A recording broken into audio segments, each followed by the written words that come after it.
Почитувани сограѓани и почитувани медиуми. Изминаа 20 месеци откако актуелниот градоначалник Илија Јовановски и СДСМ ја презедал локалната власт во Прилеп. Толку време помина откако граѓаните ги слушаа мегаломанските ветувања, кои за жал се покажаа дека се само големи и мегаломански лаги. Цели 20 месеци граѓаните очекуваат Јовановски да ги засука ракавите и да започне со работа. Овде, на ова место позади нас, во основното училиште Кире Гавриловски Јане, Јовановски вети изградба на нова спортска сала, која како и сите други ветувања, остана само празен збор на хартија. Јовановски вети изградба и на ново училиште, а веќе изграденото во населбата Сточен пазар го оставија да гние и не го пуштаат во употреба.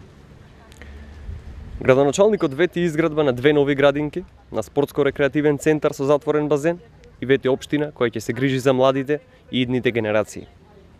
Но реалноста е дека овие луѓе се уште не се ни свесни дека се на власт и дека треба да ги испочитуваат оние кои што ги избрале.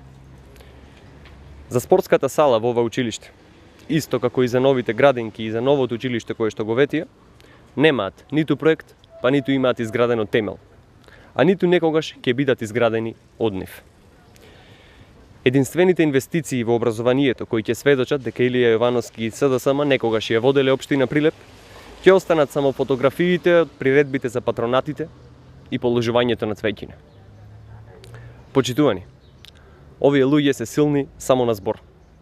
Нивните лаги испливаа на површина, а тоа беше причина за големиот пораз кој што го доживеа на претседателските избори во Прилеп. Додека Јовановски, Талески и другите функционери на СДСМ да се свестат, ќе дојдат нови и парламентарни и локални избори, а таму со вакво неработење и ароганција, граѓаните буквално ќе ги збришат. Ваква неспособна локална власт Прилеп и прилепчани не заслужуваат. Па токму затоа, ако премиерот Заев се мисли од каде да започне да мети, слободно му препорачуваме тоа да биде од Прилеп. Ви благодарам.